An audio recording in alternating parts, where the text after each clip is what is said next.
Student, जय श्री महाकाल। कैसे हैं आप सभी लोग।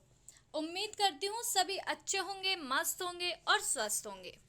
मैं आप सभी का स्वागत करती हूँ यूट्यूब चैनल यू विक्टर ज्ञान के ऑनलाइन प्लेटफॉर्म पर। तो स्टूडेंट, आज की हमारी जो वीडियो है उसका टॉपिक रहने वाला है आईबी मिनिस्ट्री ऑफ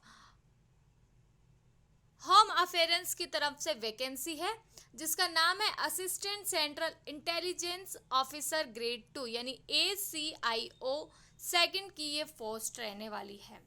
अब आपको नाम से ही समझ आ रहा होगा कि income tax bureau ministry of home affairs, ठीक है। तो इसकी क्या सैलरी होगी, किस तरह से आपको अलाउंसेस होंगे, डिडक्शन आपके क्या क्या होंगे और इनिशियल सैलरी आपके साथ क्या क्या आएगी और इसके साथ जो भी कंपोनेंट होंगे, हम फुल डिटेल से स्टेप बाय स्टेप हर एक चीज़ को समझाते हुए इस वीडियो को पूरा करेंगे। तो इस वीडियो में एंड तक बने रहिएगा, बिल्कुल भी स्किप मत कीजिएगा। और अगर अभी तक भी चैनल सब्सक्राइब नहीं किया है तो जल्द से जल्द चैनल को सब्सक्राइब करके बेल आइकन प्रेस ज़रूर करें ताकि कोई भी इम्पोर्टेंट सैलरी स्लिप वीडियो आपसे स्किप ना हो जाए।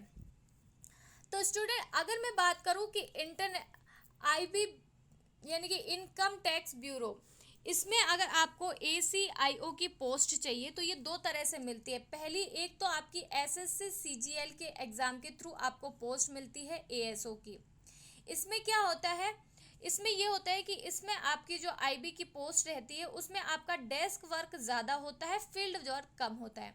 यानी ऐसा नहीं है कि आपका फील्ड वर्क बिल्कुल ही नहीं होता, लेकिन होता है, पर डेस्क वर्क इसमें ज़्यादा होता है। वहीं अगर आपने स्पेशली एग्ज़ाम देके ACIO का एग्ज़ाम देके क्लैरिफाई करके आपको पोस्ट मिली है तो इसमें आपका जो मेन होता है वो होता है आपका फील्ड की जॉब। यानी इसमें आपकी डेस्क जॉब कम रहती है और फील्ड जॉब ज़्यादा रहती है। तो ये डिफरेंस होता है कि अगर आप SSC CGL से पास आउट होके ये पोस्ट पर लगे या फिर ACIO सेकंड का एग्ज़ाम देके डायरेक्ट आपने ये पोस्ट हासिल की है। तो दोनों का डिफरेंस आई होप पूरा क्लियर हो गया होगा आपको। तो अब शुरू करते हैं हमारी वीडियो में हम बात करते हैं सबसे पहले जो आपका मेन होता है ग्रेड पे, कि ग्रेड पे कितना है। तो ग्रेड पे आपका होगा 4600। लेवल 7 लेवल का ये पोस्ट रहने वाली है। बेसिक पेमेंट, अब यही आपका पूरा बेस होता है, यही आपका एक मेजरमेंट होता है जिससे सारे कंपोनेंट आपके इर्द गिर्द घूमते रहते हैं। यानी आपकी सैलरी जो टोटल डिपेंड करती है वो आपके बेसिक पेमेंट पर करती है। बेसिक पेमेंट 44,900 से लेकर 1,42,400 तक होता है, ठीक है। यानी कि आपका इंक्रीमेंट होता रहता है, हर 3 साल में इंक्रीमेंट के साथ आपकी सैलरी भी इंक्रीज होती है। पे बैंड की बात करूँ तो पे बैंड होगा इसका सेकंड और पे स्केल 9300 से लेकर 34,800 इसका पे स्केल होगा। अब हम बात करते हैं इसमें आपको क्या क्या अलाउंसेस मिलेगी, क्या फैसिलिटीज़ आपको प्रोवाइड करवाई जाएंगी। सबसे पहले बेसिक पेमेंट जो आपका मेन होता है 44,900। डी डेरेंस अलाउंस जो कि महंगाई भत्ता 50% का होता है। ये जो DA होता है ये आपका इंक्रीज होता रहता है और आपकी सैलरी में और ज़्यादा इंक्रीमेंट होता है।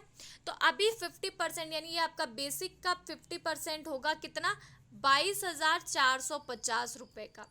ये आपका होगा DA। HRA 30% का होगा 13,470 रुपये। अगर आपने गवर्नमेंट के द्वारा दिए गए क्वार्टर को नहीं लिया है, आपने खुद का कहीं घर लिया हुआ है या कोई भी रूम रेंट पे लिया हुआ है, तो उसके लिए गवर्नमेंट आपको HRA प्रोवाइड करवाती है 13,470 रुपये। ये HRA इसमें 30% के अकॉर्डिंग दिया गया है। तो HRA होता है कितना, 30%, 18% और साथ के साथ में 9%। इस जोन में 3 जोन होते हैं, X, Y और Z। इसमें आपके HRA को डिवाइड किया जाता है। ट्रांसपोर्ट अलाउंसेस आपको मिलता है 3600 रुपये का। DA ऑन TA भी इसमें आपको मिलता है 1800 रुपये का। तो इस तरह से आपकी जो टोटल ग्रॉस सैलरी बनती है वो ग्रॉस सैलरी होती है कितनी, 86,220 रुपये की आपकी टोटल ग्रॉस सैलरी। मैंने बोला है ग्रॉस सैलरी, आपकी नेट सैलरी की अभी बात नहीं हुई है, क्योंकि नेट सैलरी आपकी तब आएगी जब आपके डिटेक्शन आपकी ग्रॉस सैलरी से माइनस होंगे, उसके बाद आपकी नेट सैलरी आएगी। तो आइए देखते हैं अब आपको डिटेक्शन इसमें कितना क्या कट रहा है। तो सबसे पहले आपके पास में एनपीएस जाएगा, यानी कि न्यू पेंशन स्कीम, जो कि 6,735 रुपये का है। अब एनपीएस के बारे में मैं आपको समझा दूं। जो एनपीएस होता है वो आपका बेसिक पेमेंट और जो आपका डीए होता है उसके ऊपर होता है, और इसके ऊपर आपका 10% आपकी सैलरी में से, तथा इसके अलावा गवर्नमेंट भी आपको 40% प्रोवाइड करवाती है। तो इसके ये टोटल कितना हो जाता है, 114% आपका टोटल हो जाता है।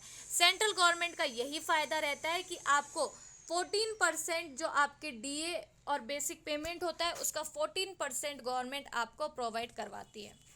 तो ये हो जाता है कितना, 6,735 रुपये। GIS ये गवर्नमेंट की स्कीम है जिसके लिए आपको प्रीमियम मनी 120 रुपीज़ का पे करना रहता है। टोटल आपका जो डिडक्शन बनता है वो होता है 6,855 रुपये का। ये आपका होता है टोटल डिडक्शन। तो अब आपकी जो टोटल नेट सैलरी आती है वो नेट सैलरी होगी कितनी, जब आपकी डिडक्शन इसमें से माइनस कर देंगे तो आपका जो बचा हुआ अमाउंट होगा तो वो आपका हो जाएगा टोटल नेट सैलरी, जो आपकी इन हैंड हर महीने आपको मिलने वाली है। तो I hope assistant central intelligence officer grade 2 की सैलरी स्लिप की वीडियो आपको बहुत अच्छी लगी होगी। तो इसीलिए चैनल को जल्द से जल्द सब्सक्राइब कीजिए ताकि कोई भी इम्पोर्टेंट वीडियो, भले ही वो सेंट्रल गवर्नमेंट की हो या स्टेट गवर्नमेंट की, आपसे स्किप ना हो जाए। Thank you so much.